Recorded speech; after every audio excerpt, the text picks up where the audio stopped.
This is a fake fire that I bought at a yard sale years ago with this very project in mind.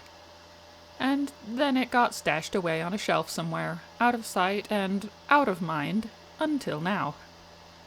The makers of this special effect lamp named it Bob Jr., and it does a pretty good job of using lights and a fan to make a piece of fabric look like a flame. But I don't really want Bob sitting on my desk. I'd rather have Calcifer. The first and most challenging step in this transformation is altering the base. Bob Jr. is probably supposed to look like some kind of gas burner. Or like he should be off somewhere abducting cows. But I want my fake fire to be chillin' in a small cast iron pot. My initial plan was to simply cover up the original base, and after looking everywhere for something that would be just the right size to fit over it, the best I could find was an angel food cake pan from a thrift store. But while it did fit over the flying saucer part of the original base, and even had a hole in the bottom for the legs, it was completely the wrong shape and size to even come close to looking like Calcifer's pot. Even if I added something to the bottom to adjust the proportions a little, it would still look totally wrong. So I scrapped that idea and ordered a small planter that actually was the right shape and size, and would take a week to be delivered. In the meantime, I set about removing the fake flame components from the flying saucer, which was really frustrating because one of the bolts was stripped. I eventually managed to remove the dreaded thing, and the rest of the disassembly went pretty smoothly. With the components bolted back together, sans saucer, I just had to wait on the flower pot. It eventually arrived and was perfect for the job, except for the minor detail of not having a hole in the bottom, which is necessary for the fan to work. But that problem could be remedied. This planter is made of fiber stone, a mix of fiberglass, stone dust, and a resin binder. I decided to use a diamond grit hole saw and water to cut the hole in the bottom. And before I could even finish setting up my camera, my cat decided that the plastic pan I'd grabbed to contain the mess was actually meant for her. I should have seen that coming. I also should have foreseen that the task was going to be far more difficult and messy than I'd planned.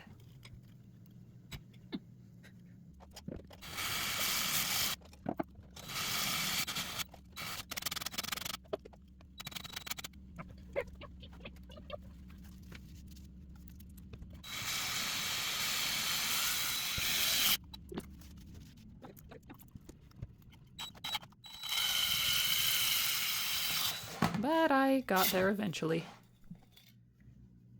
There we go.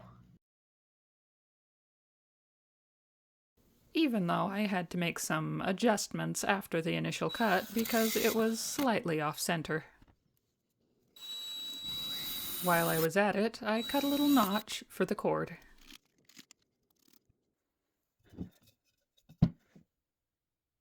Calcifer's pot has 3 little legs on the bottom, which I considered making from scratch, but I didn't want to drill any more holes in the planter and didn't trust the structural integrity of just gluing something on it.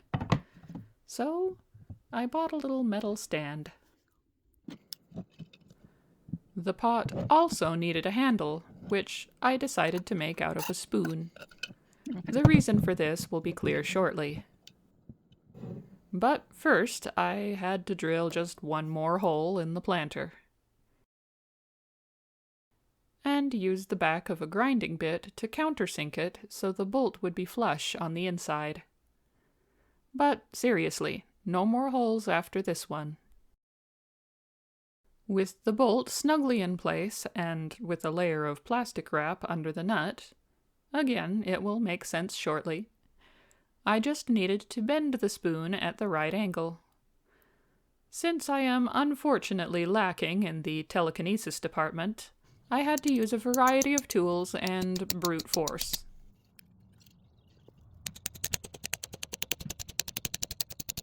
But I got there eventually. I added a tiny bit of tape over the end of the bolt to ensure its removability in the future, and then proceeded to mix a batch of 2-part epoxy in the bowl of the spoon and stick it onto the side of the pot, right over the nut. With that, I had a nice connection point for my pot handle. I definitely could have just glued it directly to the pot, but I wanted it to be removable. I don't know why. I sanded a piece of wooden dowel to fit smoothly against the spoon handle and glued it in place. Then I used foil to build out the little legs and the base of the handle, in preparation for a layer of epoxy putty.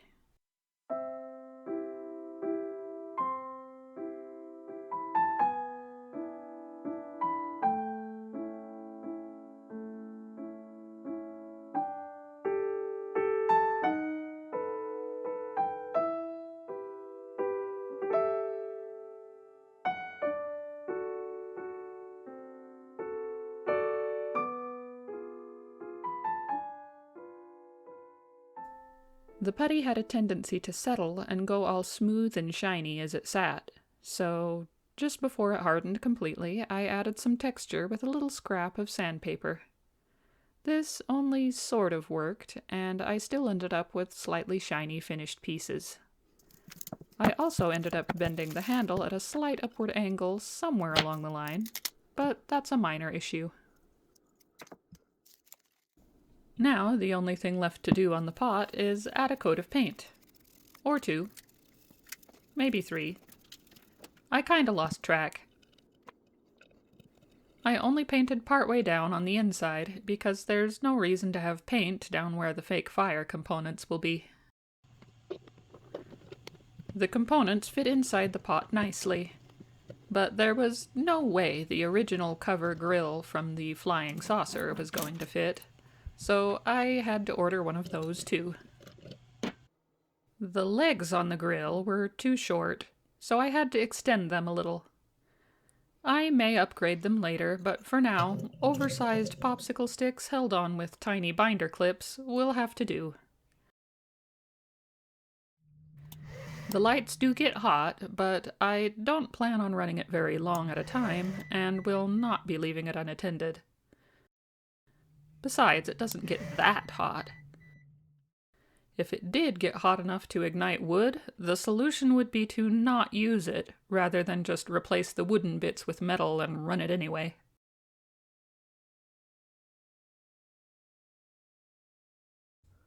Unfortunately, the new grill doesn't hold a magnet, so I had to add some binder clips, which do stick to magnets, in order to attach the fabric.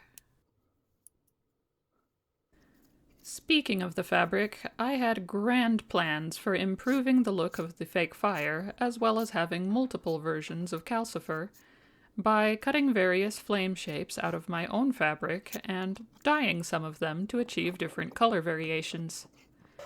Unfortunately, the fabric I had didn't work very well.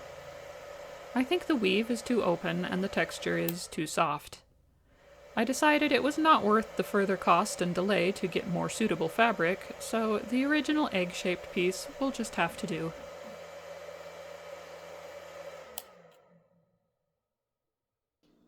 For the eyes, I cut some circles out of white cardstock, drew on some dots, and stuck them on some transparency film.